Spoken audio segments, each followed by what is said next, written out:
मैं Saurabh Kumar the technical classes के YouTube channel पे आपका स्वागत करता हूं। आज हम लोग बात करेंगे इंजीनियरिंग ड्राइंग के एप्लीकेशंस के बारे में।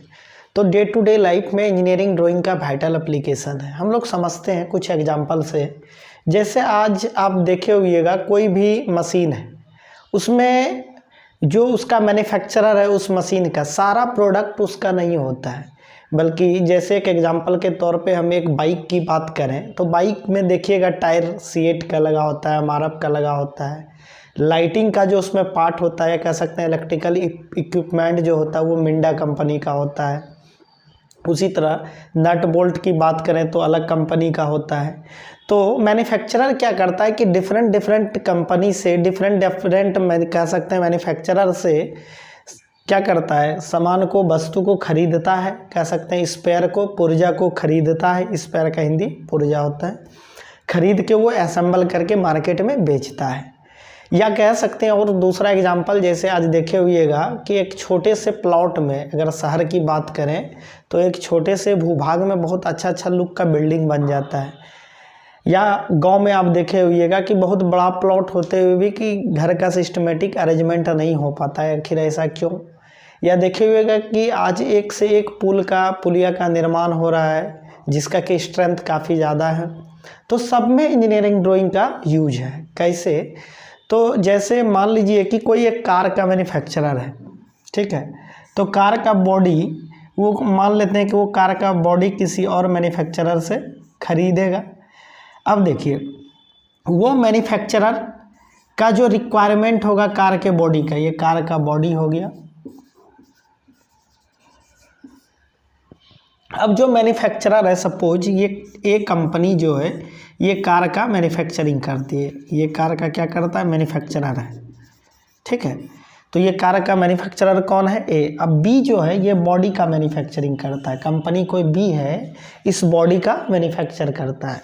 अब ए को बॉडी चाहिए, तो ए का कुछ रिक्वायरमेंट होगा बॉडी का अपने लुक के अकॉर्डिंग। अपना जो कार वो मैन्युफैक्चर कर रहा है तो उस कार का जो लुक दिया होगा उसके अकॉर्डिंग इसको बॉडी चाहिए।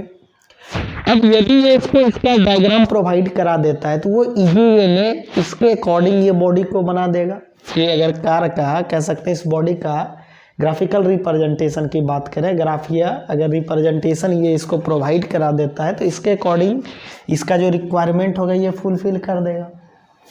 तो इंजीनियरिंग ड्राइंग का एप्लीकेशन हम कह सकते हैं कि आज किसी भी क्षेत्र में बहुत वाइटल इसका एप्लीकेशन होता है। अब देखिए, इसका डायग्राम इसको प्रोवाइड कराने से बी को और ए को क्या इफेक्ट पड़ेगा। बी को अगर इसका डायग्राम रहेगा तो ये इसके अकॉर्डिंग बॉडी का मैन्युफैक्चरिंग करेगा, जो उसका रिक्वायरमेंट है उसको फुलफिल कर देगा। तो इसका कॉस्ट कम आएगा, बी का जो मैन्युफैक्चरिंग कॉस्ट आएगा वो कम आएगा। कैसे? क्योंकि यदि वो डायग्राम उसको प्रोवाइड नहीं कराता तो वो क्या करता, टाइम का भी ज़्यादा समय लगता, प्लस मटेरियल भी ज़्यादा बर्बाद होता। मान लीजिए ये विदाउट डायग्राम एक बॉडी बनाता, अब इसको ये इसका रिक्वायरमेंट फुलफिल नहीं होता, फिर मटेरियल रिमूव करता, फिर लेबर कॉस्ट एड होता, फिर मशीनिंग कॉस्ट एड होता। जिस प्रकार कह सकते हैं कि अगर ये डायग्राम प्रोवाइड करा देता है तो बी का कॉस्ट, मैन्युफैक्चरिंग कॉस्ट कम आ जाएगा। प्लस में ए को सस्ता में ये प्रोवाइड हो जाएगा, इसको भी ज़्यादा नहीं देना पड़ेगा इसके लिए। अगर ये ग्राफिकल रिप्रेजेंटेशन प्रोवाइड करा देता है तो इसका भी कॉस्ट कम जाएगा। तो इस प्रकार से कह सकते हैं किसी भी मशीनों, पुर्जों, इन सब में इंजीनियरिंग ड्राइंग का वाइटल एप्लीकेशन होता है। या यहाँ पे लिखा हुआ है भवनों, पुलों। तो आज हम बताए भी कि गांव में देखिए कि एक बड़े से भूभाग में भी क्या होता है कि सिस्टमेटिक अरेंजमेंट से घर नहीं बन पाता है, लेकिन शहर का एक छोटा सा प्लॉट देखिए, वहाँ पे बहुत अच्छा लुक में, बहुत अच्छा कह सकते हैं सिस्टमेटिक अरेंजमेंट से बिल्डिंग बन जाता है। तो ये जो सिविल इंजीनियर होता है, सिविल इंजीनियर जो होता है ये क्या करता है कि बिल्डिंग का, पुल का, ये लोग बिल्डिंग ड्राइंग पढ़ता है, ठीक है, उसके स्ट्रेंथ के अकॉर्डिंग वो लोग बिल्डिंग का निर्माण करता है, पुल का निर्माण करता है, पहले स्ट्रेंथ पता कर लेता है। तो वहाँ भी इंजीनियरिंग ड्राइंग का वाइटल एप्लीकेशन है। पहले सिविल वाला क्या करता है, बिल्डिंग ड्राइंग से पहले बिल्डिंग का प्लान तैयार करता है, फिर उसके अकॉर्डिंग बिल्डिंग का कंस्ट्रक्शन करवाता है। तो इस प्रकार से कह सकते हैं हम लोग कि इंजीनियरिंग ड्राइंग का मैन्युफैक्चरिंग और कंस्ट्रक्शन में वाइटल एप्लीकेशन है, ठीक है। तो आप लोग ध्यान रखिएगा इस लाइन को कि इसका उपयोग मशीनों, पुर्जों, भवनों, पुलों, बिजली के पुर्जों व मशीनों तथा ज्योमेट्रिकल वस्तुओं को पेपर पे बनाने के लिए इंजीनियरिंग ड्राइंग का उपयोग किया जाता है। कोई दिक्कत यहाँ तक? चलिए इसको नोट कीजिए, फिर आगे हम लोग अगला टॉपिक में बात करेंगे ड्राइंग इंस्ट्रूमेंट के बारे में। ठीक है, नोट कीजिए इसको।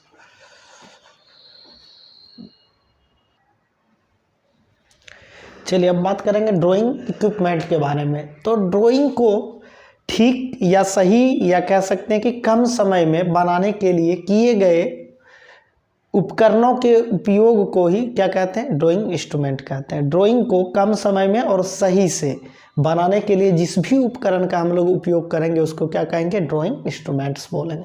चलिए इस लाइन को लिख लेते हैं। ड्राइंग को ठीक, जिसको सही भी बोल सकते हैं, तथा कम समय में बनाने के लिए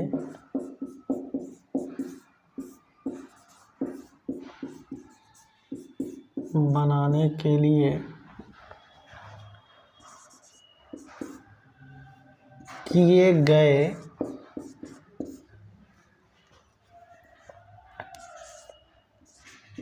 उपयोगी उपकरण को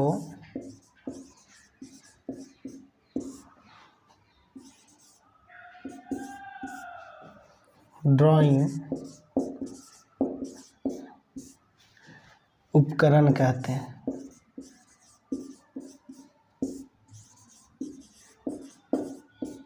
कोई दिक्कत इस लाइन में? ड्राइंग को ठीक या सही तथा कम समय में बनाने के लिए किए गए उपयोगी उपकरण को, जिस उपकरण का उपयोग करते हैं, ठीक है, उसी उपयोगी उपकरण को ड्राइंग उपकरण कहते हैं। कोई दिक्कत यहाँ तक में? कि ड्राइंग को आसान बनाने के लिए तथा कम समय में कह सकते हैं और सही तरीका से बनाने के लिए जिस भी उपकरण का हम लोग उपयोग करेंगे उसको क्या बोलेंगे? ड्राइंग इंस्ट्रूमेंट बोलेंगे, ड्राइंग उपकरण बोलेंगे। तो सबसे पहला हम लोग ड्राइंग इंस्ट्रूमेंट की बात करेंगे ड्राइंग बोर्ड के बारे में, कि ड्राइंग बोर्ड क्या होता है, उससे क्या ऑब्जेक्टिव बन सकता है। चलिए सबसे पहले हम लोग बात करेंगे ड्राइंग बोर्ड के बारे में। तो इस लाइन को लिख लीजिए। चलिए तो हम लोग पहला उपकरण जो ड्राइंग बोर्ड है इसके बारे में बात करते हैं। सबसे पहला इक्विपमेंट हम लोग ड्राइंग बोर्ड के बारे में बात करेंगे।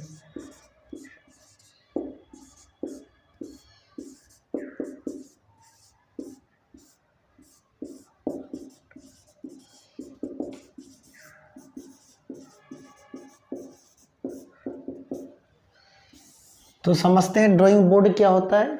कि ड्राइंग सीट को या कह सकते हैं कि ड्राइंग पेपर को जिस पार्टिकुलर उपकरण पे रख के हम लोग ड्राइंग बनाते हैं उसको क्या कहते हैं? ड्राइंग बोर्ड कहते हैं। ध्यान रखिएगा कि जिस इक्विपमेंट पे, जिस उपकरण पे हम लोग ड्राइंग सीट को या ड्राइंग पेपर को जिस इक्विपमेंट पे हम लोग रखते हैं तो उसी इक्विपमेंट को हम लोग क्या बोलते हैं? उसी उपकरण को हम लोग क्या बोलते हैं? ड्राइंग बोर्ड बोलते हैं। तो चलिए इस लाइन को लिख लेते हैं।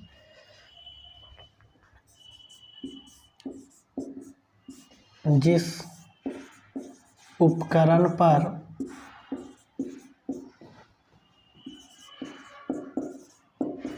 ड्राइंग सीट या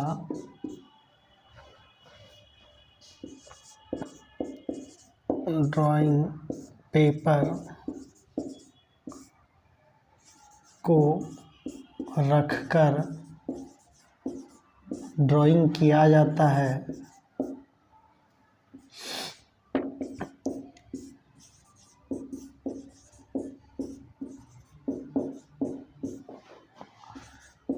उस उपकरण को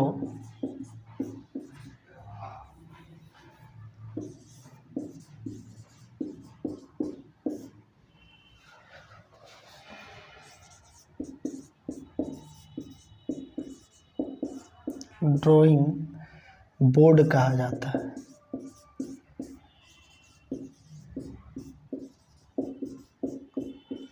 चलिए इस लाइन को ध्यान रखिएगा आप। कि ड्राइंग बोर्ड किसको कहते हैं, तो जिस उपकरण पर ड्राइंग शीट या ड्राइंग पेपर को रखकर ड्राइंग किया जाता है उस उपकरण को ड्राइंग बोर्ड कहा जाता है।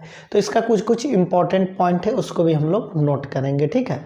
यह प्रायः लकड़ी, कार्डबोर्ड, प्लास्टिक का बना होता है। जनरली हम लोग इंजीनियरिंग ड्राइंग बनाने के लिए लकड़ी का ही हम लोग ड्राइंग बोर्ड का यूज करते हैं, लेकिन अगर कहा जाए तो it is made up of would, plastic, cardboard, किसी का भी बना हो सकता है। तो चलिए पहला लाइन लिखते हैं, यह प्रायः लकड़ी, कार्डबोर्ड, प्लास्टिक आदि का बना होता है। It is made up of would, plastic, cardboard etc। यह जनरली लकड़ी, कार्डबोर्ड, प्लास्टिक आदि का बना होता है। कोई दिक्कत? पहला लाइन में पूछ सकता है यह जनरली किस मेटल का बना होता है। जनरली यह लकड़ी का बना होता है, ध्यान रखिएगा, ठीक है। इसके बाद इसके ऊपरी सतह को इबोनी या वर्किंग एज कहते हैं। इसके ऊपरी सतह को क्या कहते हैं? इबोनी या वर्किंग एज कहा जाता है। ये भी बात ध्यान रखिएगा।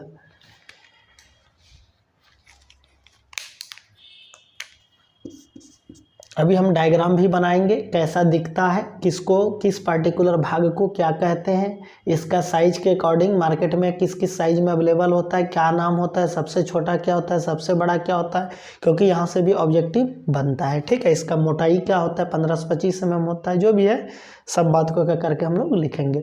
तो दूसरा लाइन क्या बोले हम कि इसके ऊपरी सतह को इबोनी या वर्किंग एज कहा जाता है। इसके ऊपरी सतह को, इसके ऊपरी सतह को क्या कहा जाता है? इबोनी या वर्किंग एज।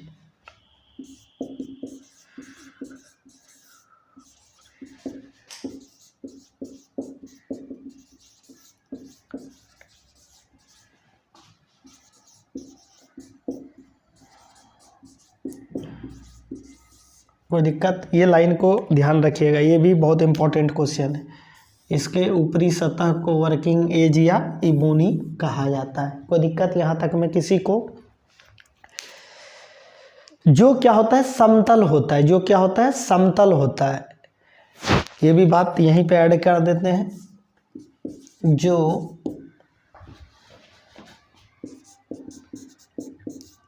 समतल होता है, ताकि अब समतल होता है, क्यों समतल होता है? अब मान लीजिए कि लाइन जो स्केच कीजिएगा अगर समतल नहीं होगा तो जो लाइन स्केच कीजिएगा वो सही तरीक़ा से स्केच हो पाएगा? नहीं हो पाएगा। जो लाइन ड्रॉ करना चाहते हैं अगर समतल नहीं रहेगा, खींचना था कहीं और खींचा जाएगा कहीं और।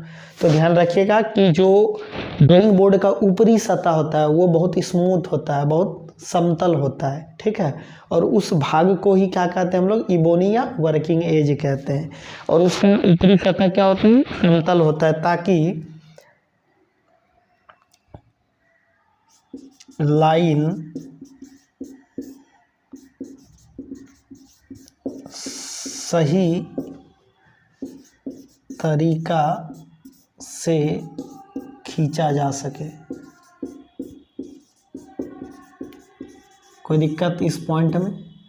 तो ये इसमें से दो चीज़ बहुत इंपॉर्टेंट है कि इसके जो वर्किंग एज होते हैं उसको इबोनी या वर्किंग एज कहते हैं। ड्राइंग बोर्ड का जो ऊपरी सतह होता है उसको इबोनी या वर्किंग एज कहते हैं। और दूसरा कि इसका ऊपरी सतह क्या होता है? समतल होता है। कोई दिक्कत किन्हीं को यहाँ तक में? चलिए, अब ड्राइंग बोर्ड का जो थिकनेस होता है, जिसमें कह सकते हैं ड्राफ्टिंग मशीन का क्लैंप जिसमें लगता है। ड्राफ्टिंग मशीन क्या होता है आगे इक्विपमेंट में हम लोग पढ़ेंगे। अभी ध्यान ये रखना है कि ड्राइंग बोर्ड का जो थिकनेस होता है, जो मोटाई होता है, जनरली 15 से 25 mm होता है।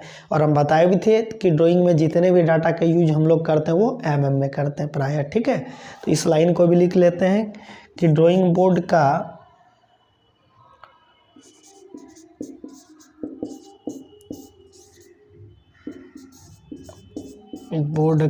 मोटाई, जिसको थिकनेस बोलते हैं, प्रायः 15 से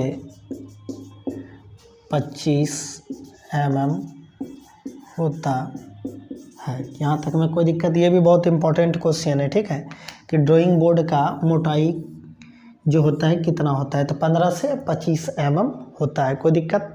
चलिए अब ड्राइंग बोर्ड का हम लोग डायग्राम बनाते हैं, फिर देखेंगे पार्टिकुलर एज को, पार्टिकुलर भाग को क्या कहते हैं, फिर मार्केट में जो इसका साइज है वो किस किस साइज में अवेलेबल है, किस साइज को क्या नाम देते हैं, ठीक है, वहाँ से भी क्वेश्चन बनता है।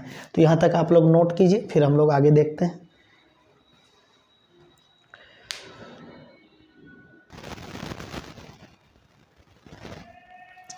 तो चलिए हम लोग बात कर रहे थे ड्राइंग बोर्ड का, तो एक लाइन और लिख लीजिएगा, यह आयताकार होता है। यहाँ पे लिख देते हैं अगला लाइन, यह आयताकार होता है, यह आयताकार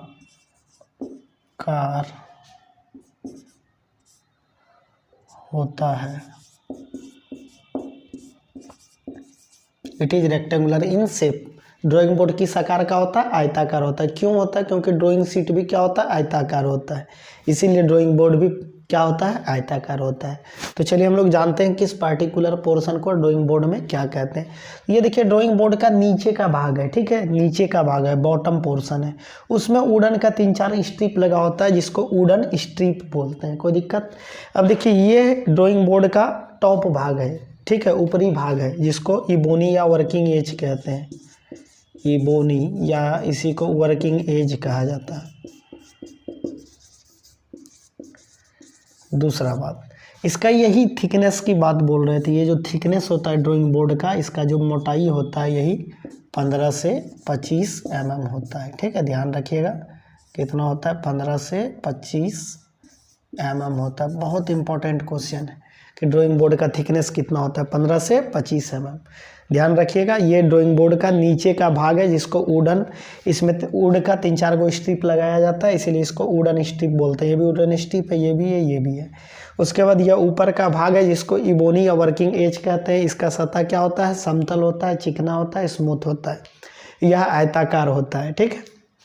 चलिए आगे बात करेंगे कि ये जो मार्केट में मिलता है, ठीक है, उसको डेजिग्नेशन बोलते हैं, पहचान बोलते हैं, आइडेंटिफिकेशन। यहाँ पे कुछ भी लिख सकते हैं, डेजिग्नेशन,